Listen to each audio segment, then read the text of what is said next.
nous avons des entreprises dites informelles et qui n'ont pas de grands moyens. Et nous vivons pratiquement au jour le jour. Donc, faire fermer une entreprise sans qu'il y ait d'accompagnement derrière, c'était vraiment trop dangereux et beaucoup plus grave même que le coronavirus si jamais ça durait dans le temps. Heureusement que l'État a pu, entre guillemets, lire dans nos cœurs, nos pensées et a mis en place un fonds de soutien à différents niveaux pour pouvoir aider la population et surtout pour accompagner les entreprises, non principalement les entreprises du secteur informel. Et depuis lors jusqu'à ce jour, nous avons espéré que l'État nous fascine afin de nous apporter ce soutien-là. Malheureusement, nous n'avons rien reçu aujourd'hui. En tant que président d'une organisation de l'Association des micro-entrepreneurs de Côte d'Ivoire, qui est une organisation qui regroupe toutes les entreprises du secteur informel, et nous n'avons sincèrement dit pas été associés. Ça, c'est pas un souci en tant que tel, le fait qu'on soit associé ou non, mais le fait que nous soyons pris en compte est d'un apport capital. Mais malheureusement, ça n'a pas été le cas. Aujourd'hui, avec le communiqué du conseil présidentiel qui est survenu hier, le vendredi 22 mai, présidé par le président de la République lui-même, il a été dit que 1260 entreprises du secteur informel ont été validées afin de bénéficier de l'aide, de l'accompagnement mis en place par l'État par rapport à cette crise de coronavirus que nous vivons. Et cette aide-là irait à l'endroit de ces 1260 entreprises. Le communiqué, la déclaration ne dit pas que c'est une phase préliminaire. Elle ne dit pas non plus que c'est une phase finale.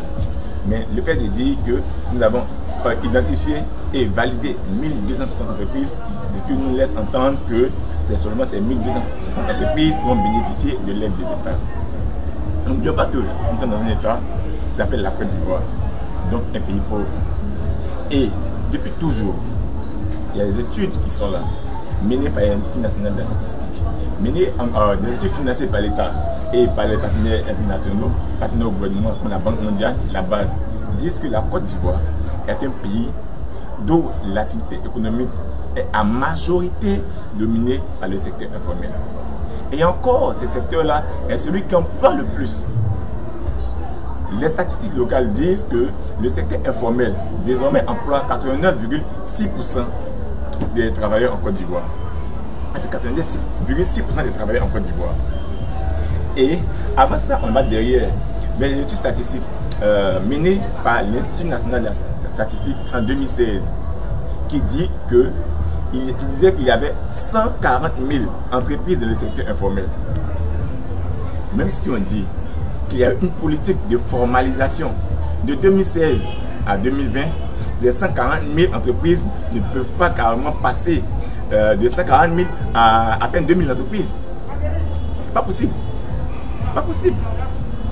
Donc, d'où est venue cette idée de sélectionner 1260 entreprises parmi des dizaines de milliers d'entreprises informelles vivant en Côte d'Ivoire et qui ont toutes été impactées par cette crise du Covid-19? Ça, c'est un premier point. Quels sont les critères qui ont permis que ces 1260 entreprises soient les seules à bénéficier de cette aide qui viendra dans le temps? Puisqu'on dit qu'elles ont été validées, elles n'ont pas encore reçu. C'est deux. On parle de 1260 entreprises et les montants alloués vont de 200 000 francs à 300 000 francs. Donc nous allons partir sur la base de 300 000 francs pour les 1260 entreprises. L'État avait annoncé 150 milliards de francs CFA pour aider le secteur informel durant cette crise du coronavirus. Or, si on bat la base de 1260 entreprises qui devraient bénéficier chacune de 300 000 francs, quand on multiplie les 300 000 francs par 1260 entreprises, ça nous donne 378 millions de francs CFA. Ça ne donne même pas un demi-milliard. Alors que 150 milliards ont été prévus au préalable pour ça.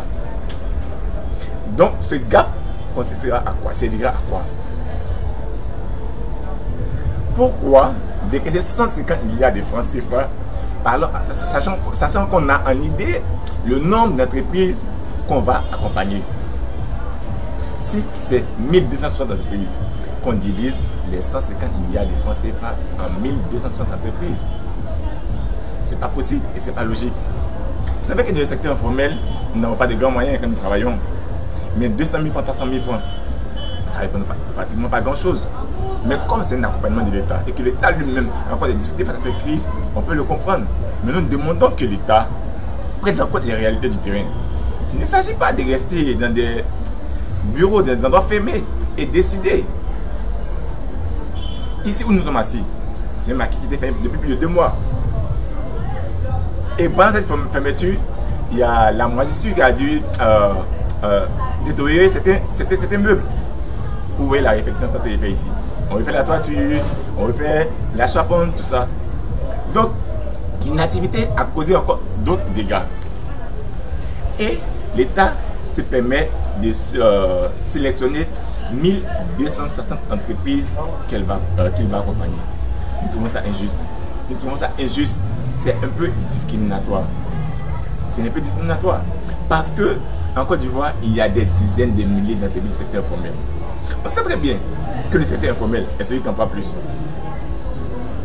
Mais si on doit identifier et accompagner 1260 entreprises et les autres, on n'oublie pas que les dizaines de milliers d'entreprises sont restées, auront des chômeurs. Parce que si le propriétaire ne peut plus reprendre son activité, les travailleurs seront au chômage. Si les travailleurs sont au chômage, c'est encore des pauvres. C'est combien de milliers de pauvres qui viendront ajouter le nombre que nous avons actuellement? Combien?